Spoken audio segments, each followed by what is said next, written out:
driver's side. Woo!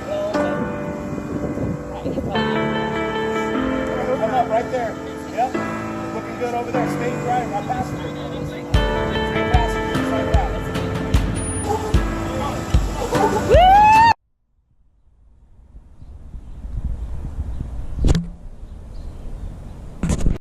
So good morning.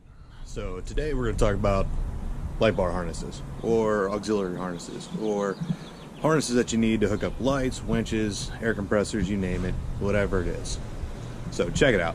I got tired of buying, well, $15, $20 harnesses that you had to cut down. It was wrapped in plastic. Everything looked like it was, it looked pretty damn cheap. Wasn't a big fan of it, so completely got rid of all mine and redid it myself. So far I've done these on a couple of vehicles that turned out really well. I figure I'm going to try it out and see where it goes from here. So anyway, without further ado, here we go.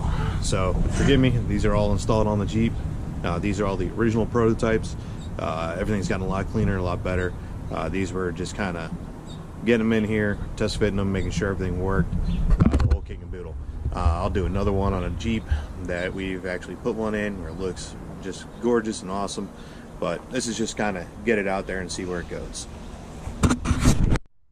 Okay, so as you can see, I got my Polytechnic switch pod right here. Everything goes into this. We can do it with the relays. That's not a problem if you're only looking to hook, you know, your pillar lights up and you only want two pigtails, 2 leads on it. We can do that as well. That's not a big deal. So basically, in a nutshell, what we do with ours is everything is wrapped in a protective sheath. Everything is heat shrinked. This is the heat shrink that has glue on the inside, so it's not going to pull apart. It's not going to fall out. None of that stuff. It's absolutely great. Everything is pinned. Nothing, with the exception of where it goes in the Polytechnic, is actually a crimp connector. Everything is pinned. Everything is waterproof. Everything is sealed up in it. So that way the chances of getting wet are slim to none. I do use a IP, I believe it's an IP68 connection, which is completely waterproof on mine. I can do a Deutsches connector if you want, but basically we take them, we get them down a length so they run properly. This actually came out of my 52-inch light bar that I'm actually getting rid of because I'm going to go with a 40 single row that's going to sit up here on the cowl and run that way. So basically, this one right here, this is 2 leads. Everything in here is soldered. Everything in here is heat shrinked, wrapped up. So it's going to stay secure. It's not going to get wet. It's not going to fall apart. It's not going to pull off some electrolysis or any of that stuff. So it should be good to go pretty much forever. I've been running it for a while. It's been soaked. It's been wet. It's got mud up there. So far, I've never had an issue. Basically, in a nutshell, with mine, the way they work is we also do the light end too. So that way when we install it, everything plugs and plays and does exactly what it's supposed to. And basically, in a nutshell, what we're going to do here is we're going to plug these two together real quick. Give me a second here.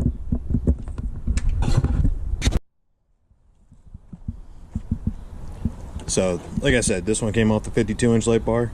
On the lights themselves, they are a female connector. I did start off with doing them as males, but now they are female.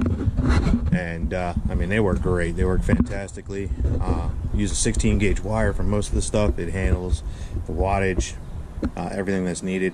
If you're going to go up and you're going to run, you know, like a halogen or something like that, you know, obviously we'll increase the wire size.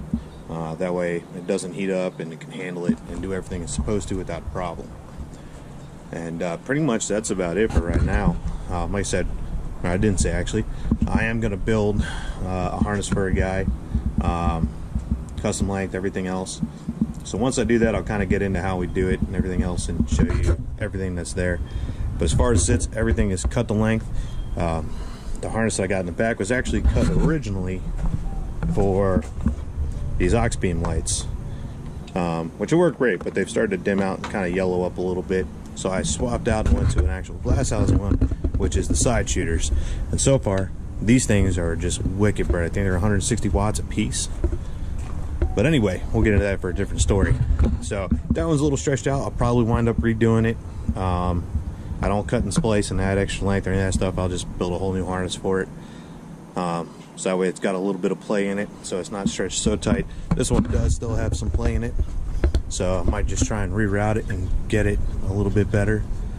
But this way it's not chewing up on anything. I do have standoffs that I put in there that I glued down with 3M to actually hold everything in place. But that's pretty much it for that part. So basically, in a nutshell here, is if you're tired of getting wiring harnesses that you got to cut down the length or just look really crappy or anything else, let me know. I can make you one up. All you got to do is give me the measurements. I would always go probably 1.5 inches to 2 inches longer than what you think you need, just so you get that extra slack. That's really easy to hide. It's really easy to reroute and suck that extra little bit of slack up, versus 20 feet or anything like that. If you want to bring your Jeep to me, I'll wire it up, build you the harness right there on the spot. Does take a little bit of time depending on what you're doing, especially if it's going to be a relay, because I got to pin that, wire it, everything else. And that's another thing with these Amazon harnesses. They're great in a pinch, but a lot of times we found them where they are pinned wrong on the relay.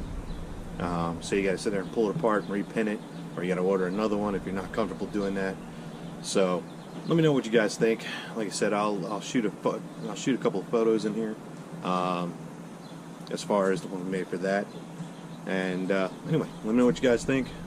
If you guys want something done, feel free to let me know, and we'll get it worked out for you. As far as the sheeting, there's a bunch of different color options we can run with, and we'll kind of go from there.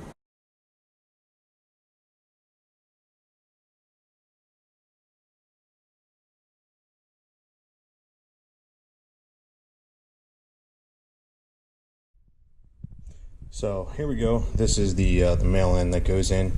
As you can see, we kind of cut the rubber back, put it on there. Use a shrink wrap that's actually got glue in it, so it actually stays where it's supposed to, and it does shrink down really, really nice. Basically, it's plug and play.